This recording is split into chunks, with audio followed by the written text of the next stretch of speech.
So this is a pretty good question, one that people who have trouble with this statement, well, I'm telling you the centrifugal force isn't real, and there's only a centripetal force. Centrifugal force is something that you might imagine is happening if you're on a barrel of fun ride and spinning around, you feel pressed to the wall.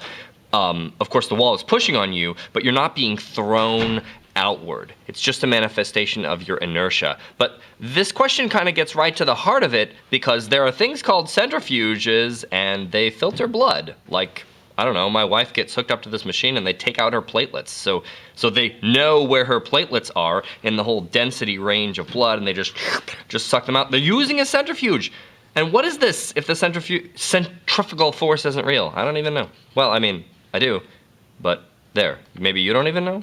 Is that why you're here? I don't know. Second question is about a boat, and it's circling around another boat. I guess the other boat is just terrified because these guys are named the Dread Pirate, right? And the radius of the circle is 400 meters, and the amount of time is 10 minutes. You should probably use seconds, right? And we're given the mass of the Dread Pirate Roberts ship and the inward force. Then there's this net inward force that probably has something to do with circles. I don't know, something.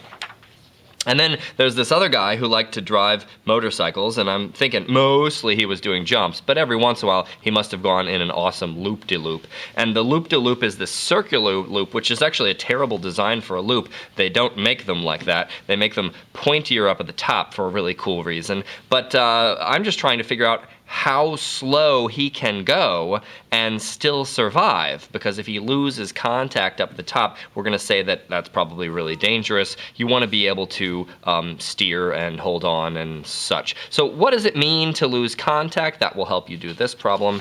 And the next problem is about, well, Evel Knievel again, trapped in an infinite circular loop, like Google's address, and then,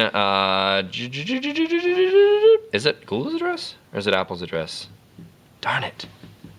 Well, I am sure embarrassed now.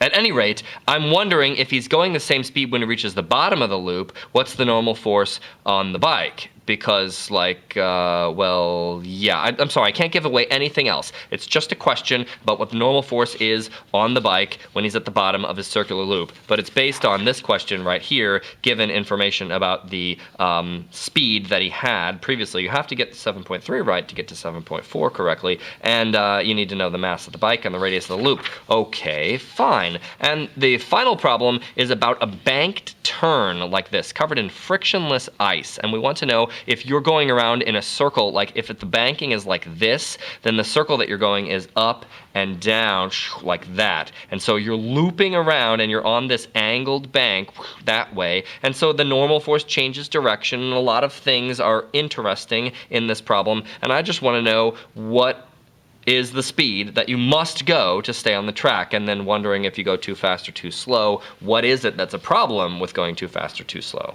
All right, good luck.